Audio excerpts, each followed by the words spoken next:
On passait donc d'un système qui était privé à travers les communautés religieuses et l'Église à un système public euh, qui, était, qui était contrôlé, qui était organisé principalement par l'État et surtout l'État québécois acceptait de financer tout ce système d'éducation jusqu'à l'université. Ça, c'était un grand changement. La, euh, la gratuité. La gratuité, c'est pas seulement une réalité financière, ça avait aussi une grande valeur symbolique.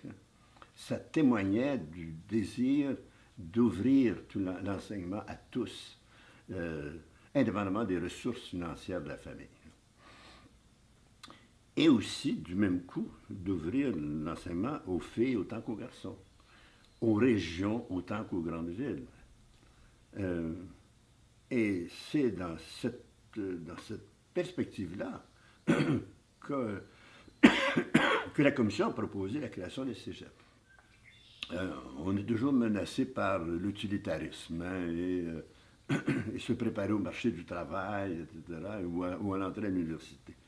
Et moi, je pense que la formation générale, non seulement il faut la garder, mais moi, à certains moments, je dis qu'il faudrait l'étendre même davantage, parce que euh, ce dont on peut être certain, c'est que on s'en va vers un marché du travail qui va être bien différent, même probablement de celui d'aujourd'hui, où les technologies nouvelles vont s'imposer presque partout. Il y aura de moins en moins de travail manuel, mais il y aura de plus en plus de travail qui exigera des connaissances, qui exigera de la communication, qui exigera de pouvoir parler comme il faut, et donc qui exigera une culture, et pas seulement professionnelle, mais une culture, c'est-à-dire être capable de réfléchir par la philosophie, par la littérature, par l'histoire, euh, que l'esprit de curiosité soit alimenté aussi. Euh, alors, moi, je dis, il ne faut absolument pas couper là-dedans. Au contraire, il faut sauver la formation générale. C'est de cela qu'on va avoir bien besoin dans les années qui viennent. La jeunesse qui est devant nous, c'est de cela qu'elle va avoir bien besoin. Hein. Euh, et ça, c'était notre conviction en 1964. Et je trouve que là-dessus, on a reculé en un sens. Par ailleurs, ce qui certainement n'était pas prévu par la commission parents, c'était l'extension qu'a pris la, l'extension qu'a prise la formation technique et professionnelle dans les cégeps. Euh, je me souviens que quand on a publié le rapport, des gens nous disaient, bon, il y aura sûrement beaucoup plus d'étudiants qui vont se préparer à l'université, le prix universitaire va être populaire, vos affaires de professionnels, là, ça va être un petit nombre. Hein? Alors, disait, il n'y a pas beaucoup de public pour ça, pas beaucoup d'effectifs, d'étudiants pour ça.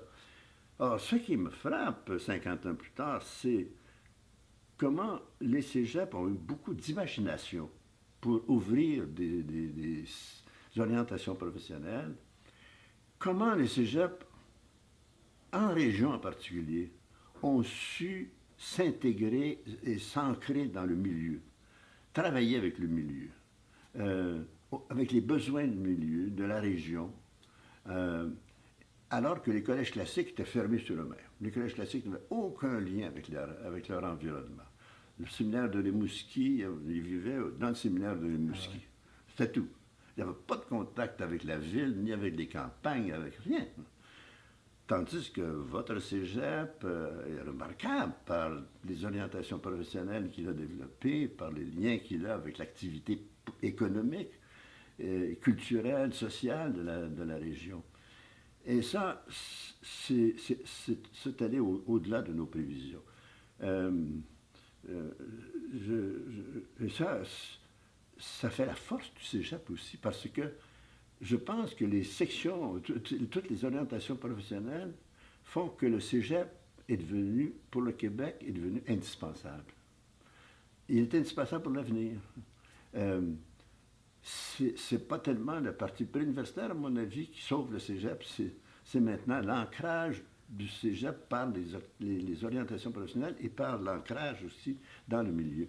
Et ça, c'est la force du cégep, et je pense que c'est là-dessus qu'on peut tabler pour l'avenir. Et on va continuer dans l'avenir à avoir besoin de cette diversité d'orientation professionnelle qui caractérise les cégeps. La grande réussite, c'est que le réseau collégial a contribué au développement économique et culturel du Québec. Sans le collégial que l'on a, tel qu'il est, le Québec ne serait pas ce qu'il est aujourd'hui, c'est évident. Et on a haussé avec le cégep, on a haussé la culture des Québécois, on a haussé les connaissances, parce que je peux dire que ce que vous, les professeurs, vous enseignez dans les cégeps, c'est supérieur à ce que nos professeurs nous enseignaient dans les collèges classiques. Le grand nombre de nos professeurs dans les collèges classiques n'avaient pas d'abord les diplômes universitaires que les professeurs ont maintenant. Ils n'avaient pas fréquenté l'université comme vous l'avez fréquenté, vous les professeurs de cégep.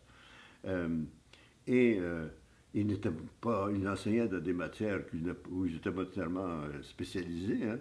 J'ai eu des professeurs de latin, j'ai eu des professeurs d'histoire qui étaient juste assez forts pour enseigner. Ils connaissaient un peu la grammaire, c'était tout. Ils connaissaient un peu l'histoire, c'était tout, mais ce n'étaient pas des historiens, ce n'étaient pas des latinistes, ce n'étaient pas des mathématiciens. Donc, oui, maintenant, le niveau des études au secondaire, puis au collégial surtout, est bien supérieur à ce que c'était. Et il faut qu'il continue à se hausser. Il faut continuer. Et ça, c'est dû au fait que ce qui est frappant, c'est que le collégial, le cégep, a réussi à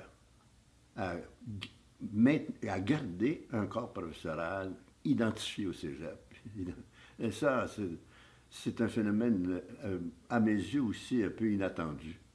Que les professeurs de cégep soient autant identifiés et soient si engagés dans la recherche pédagogique pour la réussite des étudiants, des élèves, comme vous l'êtes dans les cégeps. Et ça contribue certainement à la qualité du cégep, et donc c'est un phénomène nouveau aussi. Et au cours je dirais, des 2-3 dernières décennies, cette présence des professeurs de cégep, avec les professeurs d'université maintenant, font qu'il y a une classe d'intellectuels qui s'est formée au Québec. C'est-à-dire une classe d'hommes et de femmes qui vivent du travail intellectuel, qui vivent du travail de l'intelligence, de la connaissance. Et ça fait partie de l'explosion culturelle du Québec des 2-3 dernières décennies, l'explosion dans les arts, dans le théâtre, dans la musique, etc., dans les musées, dans les bibliothèques. Parce qu'il y a cette classe de travailleurs intellectuels. Et c'est nouveau, parce qu'avant 1960, il n'y avait pas de carrière d'enseignant, vraiment. On enseignait au primaire, bien sûr, c'était une carrière pour les filles. Mais nos professeurs dans les collèges classiques, c'était des prêtres. Donc, c'était pas une carrière d'homme marié. Ce qui s'est passé depuis 1960, c'est que enseigner dans les cégeps, au collégial, enseigner à l'université, c'est devenu une carrière. Une carrière pour des milliers d'hommes et de femmes au Québec.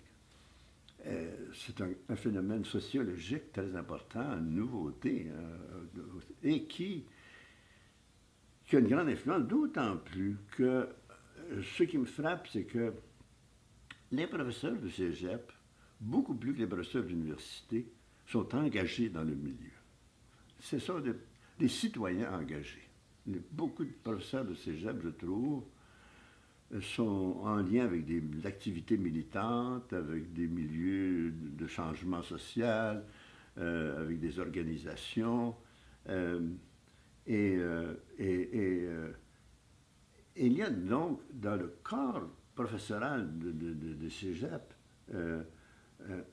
un milieu, une sorte de culture militante qui se manifeste de différentes façons pour les différents professeurs. Pas nécessairement de la même manière de chacun, mais à cet égard, les professeurs de cégep sont très différents des professeurs d'université qui sont beaucoup plus dans leurs cellules et dans leur spécialité. Et les professeurs de cégep sont beaucoup plus sur la place publique.